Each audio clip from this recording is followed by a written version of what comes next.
Well, good morning, very, very good morning, all of you. I am JP Malik before you. Success Mantra by J Malik में आपका स्वागत है. Today we will discuss position of adverbs in part 2. Position of adverb. Adverb को की क्या position हो कि वो क्या हम चाहते हैं कि वो क्या कहाँ क्वालिफाई करे. तो क्योंकि अगर हम उसको एक प्लेस से दूसरी जगह रखते हैं तो सेंटेंस का अर्थ पूर्णतया बदल जाता है. अतः हमें ये देखना है कि एडवर्ब क्या मॉडिफाई करता है. जैसा आप जानते हैं एडवर्ब वर्ब क्रिया विशेषण वर्ब की विशेषता बताता है, लेकिन उसके साथ मैंने 7 फंक्शन इसके बताए थे, जिसमें वर्ब एडवर्ब वर्ब की विशेषता, एडवर्ब एडवर्ब की, एडजेक्टिव की, नाउन प्रोनाउन की, सेंटेंस की, प्रीपोजिशंस की, और इस तरह 7 फंक्शन इसके हैं. तो आइए अब हम ये देखते हैं कि अगर एडवर्ब को कहाँ उसको जगह दें तो उसको क्या क्वालिफाई करेगा, वो क्या कैसे मॉडिफाई करता है. अब देखिए, ओनली ही सा माई ड्रेस, ही ओनली सा my dress, he saw only my dress, he saw my only dress, he saw my dress only. ये 5 सेंटेंसेस हैं. इसमें ओनली क्या है? ये एडवर्ब है. तो इसको क्या करते हैं, जब भी किसी को ये मॉडिफाई करता है तो उसके निकट रखा जाता है. या तो पहले रखा जाएगा या बाद में रखा जाएगा, सेंटेंस के बिगिनिंग में रखा जाएगा, सेंटेंस के मिडल में रखा जाएगा, सेंटेंस के एंड में रखा जाएगा. तो आइए इसको समझते हैं. क्योंकि देखिए ओनली एडवर्ब है, ही सब्जेक्ट है, सा वर्ब है, माई ड्रेस ऑब्जेक्ट है. तो ये जो ओनली है, ये ओनली ही मीन्स केवल वो उसने, ओनली ही. तो ये इसको ये क्या है, ओनली ही ये प्रोनाउन है. मैंने बताया था नाउन प्रोनाउन को भी एडवर्ब क्वालिफाई करता, मॉडिफाई करता है. तो ओनली ही केवल उसने, सा माई ड्रेस, किसी और ने नहीं, केवल उसने, ओनली ही सा माई ड्रेस, उसने मेरी ड्रेस को, केवल उसने मेरी ड्रेस को देखा. अब ही ओनली सा माई ड्रेस. अब यहां पर देखो ये वर्ब है सा, इसको क्वालिफाई करता है. ही ओनली, उसने केवल देखा, ओनली सा, उसने मेरी ड्रेस देखी. ही ओनली सा माई ड्रेस, कुछ और नहीं. तो ही तरह ही सा ओनली माई ड्रेस, उसने ओनली मेरी केवल ड्रेस, मेरी ड्रेस केवल देखी है. ही सा ओनली माई ड्रेस, किसी और की नहीं. ही सा माई ओनली ड्रेस.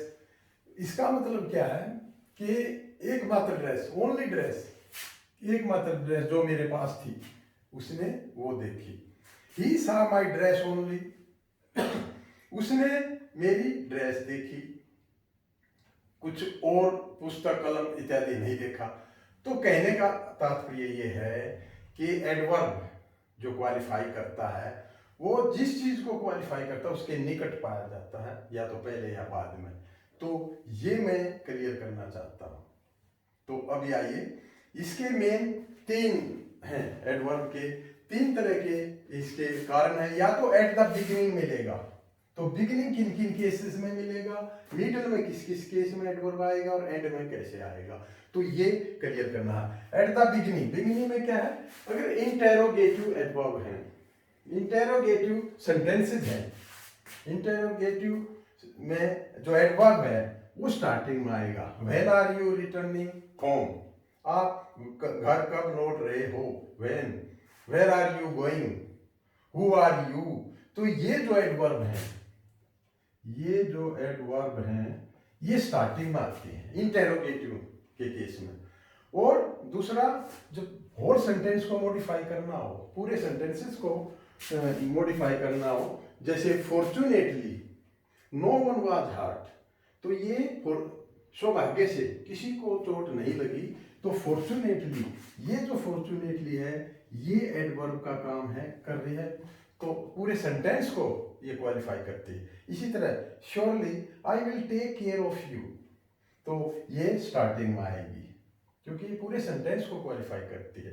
तीसरा, अगर एम्फेसिस, किसी चीज को एम्फेसिस करना, जोर देना है, तो हम क्या करते हैं, ये स्टार्टिंग में आएगा। हियर, ये एडवर्ब है, देयर भी एडवर्ब है, तो हियर कम्स द प्रिंस, यहां प्रिंस आता है।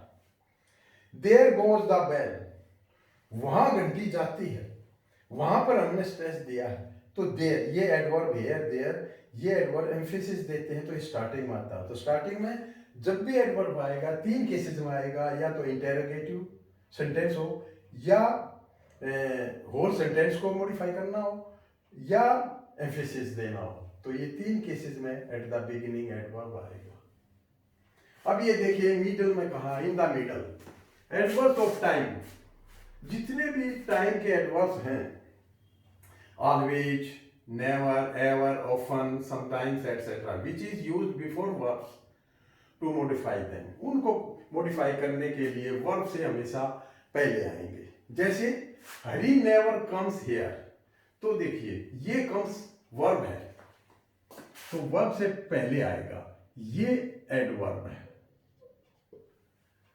इसी तरह आई सेल्डम गो देयर, तो वर्ब क्या है, ये वर्ब है और ये एडवर्ब है, ये सब्जेक्ट है, तो ये वर्ब से पहले आएगा क्योंकि ये टाइम, एडवर्ब ऑफ टाइम्स है, जब भी होगा ये आएगा। आई गो सेल्डम देयर नहीं होगा। इसी तरह हरी कम्स नेवर हेयर, इस तरह नहीं होगा, वर्ब से पहले आएगा। In case of helping verb, जहां हेल्पिंग वर्ब भी है और मेन वर्ब भी है, तो वहां कहां आएगा, ये देखिए, adverb is used between helping verb and main verb के बीच में आएगा। जैसे ये सब्जेक्ट है और ये हेल्पिंग वर्ब है, ये वर्ब है, तो ये जो एडवर्ब है ये इन दोनों के बीच में आएगा, हेल्पिंग वर्ब और वर्ब के बीच में हमेशा आएगा। ही नेवर विल नहीं होगा, ही विल नेवर कम, ये बीच में आएगा। I don't know Rajiv, I don't know Rajiv, तो देखिए हेल्पिंग वर्ब क्या है, ये हेल्पिंग वर्ब है और ये मेन वर्ब है और ये एडवर्ब है, ठीक है, तो ये बीच में आएगा, ये इसके और इसके ये बीच में, नॉट। तो ये हमने क्या सीखा, in case of helping verb और मेन वर्ब, तो वहां पर ये बीच में आएगा। और अगर किसी में हेल्पिंग वर्ब ही मेन वर्ब है, जैसे ही इज गोइंग, तो ये ही इज हैप्पी या ही इज ऑलवेज हैप्पी, तो वो उसके ही इज, इसके बाद ऑलवेज एडवर्ब आएगा। तो ये मतलब था कि मिडल में कहाँ आएगा। अब एंड में कहाँ आएगा, at the end of sentence, तो उसमें क्या आएगा, when adverb modify intransitive verbs. Intransitive verbs क्या होती हैं, जिसमें ऑब्जेक्ट नहीं होता। जैसे दे लिव पीसफुली, इसमें ऑब्जेक्ट नहीं है, तो they subject, live verb, peacefully adverb है, तो ये लास्ट में जाएगा, सेंटेंस के लास्ट में, जहां ऑब्जेक्ट नहीं है। ही केम लेट, तो देखिए ये सब्जेक्ट, ये वर्ब और ये एडवर्ब, तो ये लास्ट में जाएगा इंट्रांजिटिव के केस में। जब वर्ब ये जो वर्ब है इसका कोई ऑब्जेक्ट नहीं है, तो ये लास्ट में जाएगा।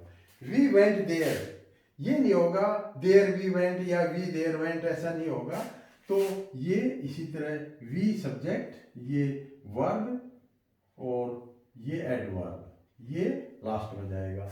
In case of transitive verb, जिसमें ऑब्जेक्ट होता है, जिस वर्ब का अपना ऑब्जेक्ट होगा, तो ऑब्जेक्ट वहां क्या, आफ्टर ऑब्जेक्ट आएगा, adverb is used after object. I read my book quietly, देखिए आई सब्जेक्ट है, वर्ब है, माई बुक ये ऑब्जेक्ट है और ये एडवर्ब है, तो ये लास्ट में जाएगा। I read my book quietly.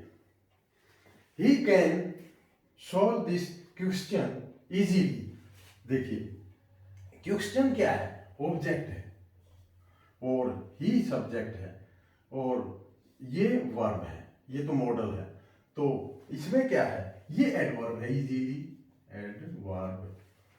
तो ही कैन सोल्व, तो इसमें क्योंकि इसमें ऑब्जेक्ट है तो ऑब्जेक्ट के तुरंत बाद एडवर्ब आएगा।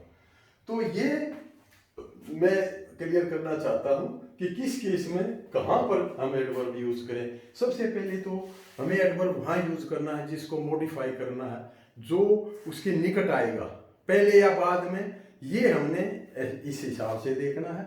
और एडवर्ब जो है वो मैंने बताया था 7 फंक्शन करता है।